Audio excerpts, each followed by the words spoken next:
వ్యయం 11, రాజపూజ్యం 1, అవమానం 7. అయితే వీళ్ళకి జూన్ 2 వరకు జూన్ 2వ తారీఖు వరకు ఉద్యోగులకు చికాకులు, అధికారుల వల్ల ఇబ్బందులు, ప్రతి విషయమున ఆందోళన ఉన్నప్పటికీ జూన్ దగ్గర నుంచి అక్టోబర్ వరకు అభివృద్ధినిచ్చేదిగా ఉంటుంది. రావాల్సిన ఎవరికండి ఇది మిథున రాశి వారికి రావాల్సినవన్నీ కూడా వసూలు అవ్వగలవు. ఈ విధంగా మిగిలిన మాసాలన్నీ కూడా ఆర్థిక విషయాలన్నీ కూడా ఇబ్బందికరంగా ఉంటాయి. స్థిరాస్తుల విషయంలో పేచీలు జూన్ దగ్గర నుంచి డిసెంబర్ వరకు ఉండవు, కానీ దాని తర్వాత సమయంలో ఉండేందుకు అవకాశాలు ఉన్నాయి. కాబట్టి మిథున రాశి వారు ఖచ్చితంగా కొంత జాగ్రత్తలు పాటించుకోవాల్సిన అవసరం ఉంది. అమ్మవారి ఆరాధన అత్యావశ్యకంగా చెప్పాల్సినటువంటి అవసరం ఉంది. ఎక్కువగా అమ్మవారి ఆరాధన చేసుకోవడం వల్ల మిథున రాశి వారికి అన్ని విధాలుగాను బాగుంటుంది.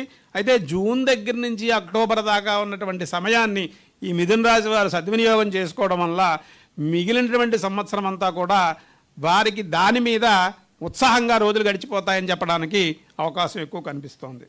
అదేవిధంగా కర్కాటక రాశి వారికి ఆదాయం 2, వ్యయం 11, రాజపూజ్యం 4, అవమానం 7. ఈ రాశివారు ఎక్కువగా ఆగస్టు 2 నుంచి కుజ సంచారం ప్రతికూలంగా ఉంది కాబట్టి కొద్ది శ్రద్ధ చూపించుకోవాలి. దుర్గా సప్తశతి శ్లోక పారాయణ, లక్ష్మీ నరసింహస్వామి కరావలంబ స్తోత్రము వీరు చదువుకోవడం వల్ల వీరికి ఉపయోగం ఉంటుందండి.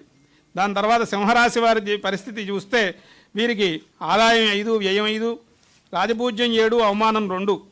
అయితే ఈ సింహరాశి వారి యొక్క ఫలితాలు మనం పరిశీలించినప్పుడు ఈ అష్టమ శని అనేది వీరికి ఇంకా ఈ సంవత్సరం కూడా కొనసాగుతోంది. కాబట్టి వీరు అష్టమ శనికే జాగ్రత్తలు తీసుకుంటూ ప్రతిరోజు శతరుద్రియం కానీ శ్రీరామ శరణమ్మమ అనేటువంటి నామంతో ఆంజనేయ స్వామికి వారికి ప్రదక్షిణాలు చేయడం వల్ల కానీ లేకపోతే రుద్రం ప్రతిరోజు వినడం వల్ల కానీ వీరు ఆ ఏలినాడి శని ప్రభావానికి దూరంగా ఉండడమే కాకుండా మంచి కర్మలు మంచి ఫలితాలు పొందడానికి అవకాశం ఉంది.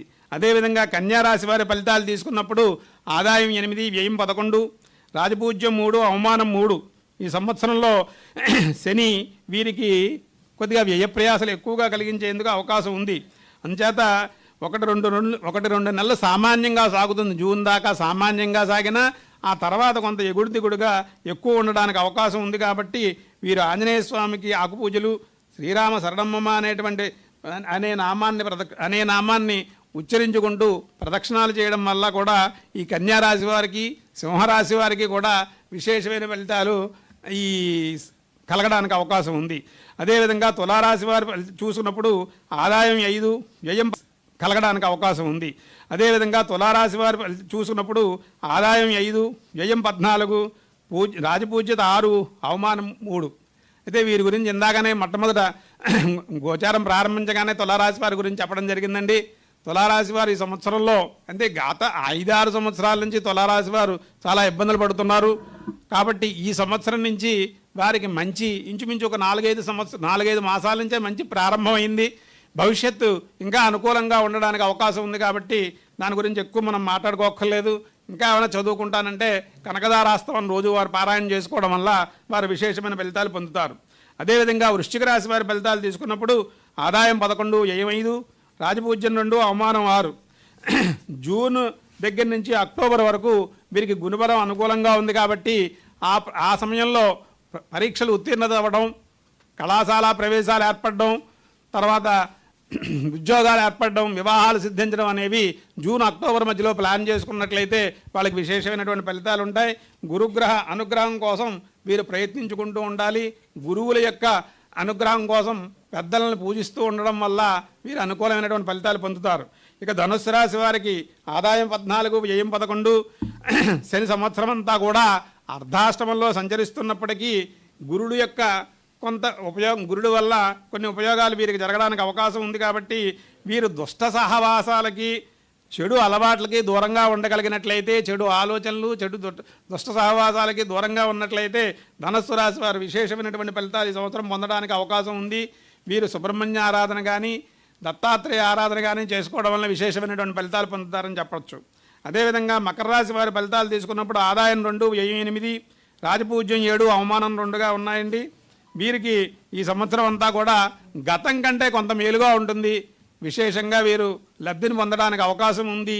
దక్షిణామూర్తి దత్తాత్రేయ పారాయణలు వీరు చేసుకోవడం, వెంకటేశ్వర స్వామి దర్శనం చేసుకోవడం వల్ల కూడా వీరు విశేషమైనటువంటి ఫలితాలు పొందడానికి అవకాశం ఉంది. అదేవిధంగా కుంభరాశి వారి ఫలితాలు తీసుకున్నప్పుడు కుంభరాశి వారికి ఆదాయం 2, 8, రాజపూజ్యం 4, అవమానం 2 చేత కుంభరాశి వారికి ఇంకా ఏలినాటి శని కొనసాగుతోంది కాబట్టి వీరు కొంత ఈ సంవత్సరం రాహుకేతువుల యొక్క ప్రభావం కూడా కొద్ది సామాన్యమైనటువంటి స్థితిలో ఉంది కాబట్టి వారు కొద్దిగా జాగ్రత్తగా ఉంటూ సన్మార్గంలో ప్రయాణం చేయడానికి ప్రయత్నించుకోవాలి. రామాయణం వినడం లేదా రుద్రం వినడం లేదా శతరుద్రీయం పారాయణ చేసుకోవడం ఇలాంటి వాటి వల్ల మీరు విశేషమైనటువంటి ఫలితాలు పొందడానికి అవకాశం ఉంటుంది. కొన్ని శ్రమలను దూరం చేసుకున్న వాళ్ళు అవుతారు. అయితే మీనరాశి వారికి ఏలినాటి శని కొనసాగుతున్నప్పటికీ ఆదాయం 14, వ్యయం 17 అవ్వడం చేత వీరు శని జన్మంలో సంచరిస్తున్నప్పటికీ కూడా వారికి శని సువర్ణమూర్తి అవ్వడం చేత వారు విశేషమైనటువంటి ఫలితాలు పొందడానికి అవకాశం ఉంది. ఈ సంవత్సరం అంతా కూడా గత సంవత్సరం కంటే భిన్నంగా అభివృద్ధి బాటలో ప్రయాణం చేయగలుగుతారు. ఆర్థిక వ్యవహారాలందు గత తప్పిదాలను సరిచేసుకోగలుగుతారు. ఆలోచనలు కలిసి వస్తాయి. పెద్ద పెద్ద వ్యవహారాలను తలపెట్టగలుగుతారు. గత రుణాలను తీర్చగలుగుతారు. చేతి మార్పులు లేదా రుణాలు తీర్చలేకపోయినా కనీసం చేతి మార్పులైనా చేసుకోగలుగుతారు. పరువును నిలబెట్టుకోగలుగుతారు. దాంట్లో ఏ రకమైనటువంటి సందేహం లేదు. మీనరాశి వారి ఫలితాలు కూడా చాలా విశేషంగా ఉన్నాయండి. ఏమన్నా చిన్న చిన్న సందేహాలు లాంటివి ఏమన్నా ఉంటే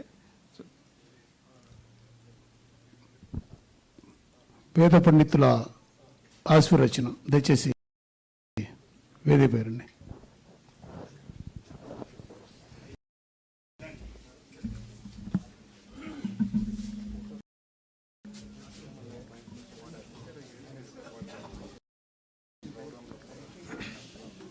ప్రజాభ్య పరిపాలయంతాం న్యాయేన మార్గేణ మహిం మహిషాః గోబ్రాహ్మణేభ్యః శుభమస్తు నిత్యం లోకాః సమస్తాః సుఖినో భవంతు. దయచేసి అందరినీ కూడా మేము ఈ స్థానాల్లో కూర్చోవలసిందిగా రిక్వెస్ట్ చేస్తాం. దయచేసి కూర్చోండి, అందరూ మీ స్థానాల్లోనే కూర్చోండి. అందరూ కూడా కూర్చోండి, ప్లీజ్ కూర్చోండి అమ్మా. ఇప్పుడే పంచాంగం శ్రవణం అయింది. చక్కగా ఇప్పుడు షడ్రుషోపేతంగా ఉగాది పచ్చడి,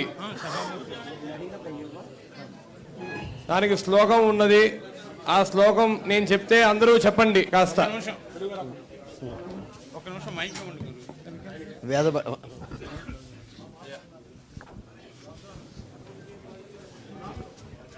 దయచేసి కూర్చోండి ప్లీజ్.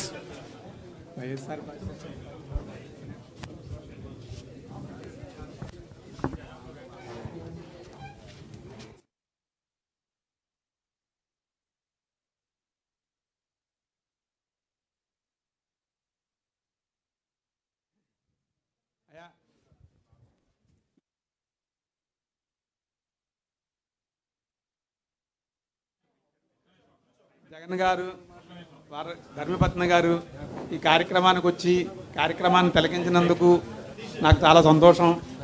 అయితే కాలగతిలో అనేక మార్పులు జరుగుతూ ఉంటాయి. కాలం ఎప్పుడూ స్తంభించిపోదు. కాలం అనేది ఇది ఒక చక్రం, తిరుగుతూ ఉంటుంది, పైకి వెళ్తూ ఉంటుంది, కిందకి వస్తూ ఉంటుంది. సో అటువంటి పరిస్థితిలో ప్రస్తుతం ఈ నక్షత్రమైనటువంటి ఆర్ద్ర నక్షత్రానికి మిథున రాశి వారికి కొద్ది సామాన్య ఫలితాలు ఉన్నప్పటికీ కూడా ఇవి ఈ సంవత్సరం కంటే కూడా వచ్చే సంవత్సరం కొంత మెరుగవుతున్నాయండి. దాని తర్వాత వచ్చేటువంటి సంవత్సరంలో ఇంకొద్దిగా మెరుగవుతున్నాయి. వీటికి కొద్దిగా పరిష్కారం మనం చేసుకోవాల్సినటువంటి అవసరం ఉంది. ఇవి చేసుకోవడం వల్ల మనం మన కళలని సాకల్యం చేసుకోవడానికి అవకాశం 100% భగవంతుడు ప్రేరేపిస్తాడు, భగవంతుడు ఇస్తాడు అని చెప్పడానికి అవకాశం ఉంది. అయితే మన జాతకం ఎప్పుడైతే ఆర్ద్ర నక్షత్రం యొక్క జాతకం ఎప్పుడైతే వీక్గా ఉందో ఆ సమయంలో రోహిణీ నక్షత్ర జాతకం బలంగా ఉండడం చేత తప్పనిసరిగా వారి యొక్క జాతకం మన మీద కొంత ప్రభావం చూపిస్తుంది. కాబట్టి ఈ సంవత్సరం కూడా మీరు అనుకున్న వాటిలోకి ముందుకు వెళ్ళడానికి అవకాశం ఉంది. ప్రయత్నం చిన్నగా ప్రారంభిస్తే అది పెద్దగానే పూర్తవుతుంది అని నేను సభాముఖంగా చెప్పగలుగుతాను. అయితే వ్యక్తిగతమైనటువంటి జాతకం కూడా కొంత దానికి బలీయమైనటువంటి శక్తినిస్తోంది. ఇక్కడ నేను చెప్పిన అంశాల్లో 2 అంశాలు మనకి అనుకూలమైనటువంటి అంశాలుగా మీరు వారికి సజ్జల రామకృష్ణారావు గారికి ఆల్రెడీ చెప్పడం జరిగి ఉందండి.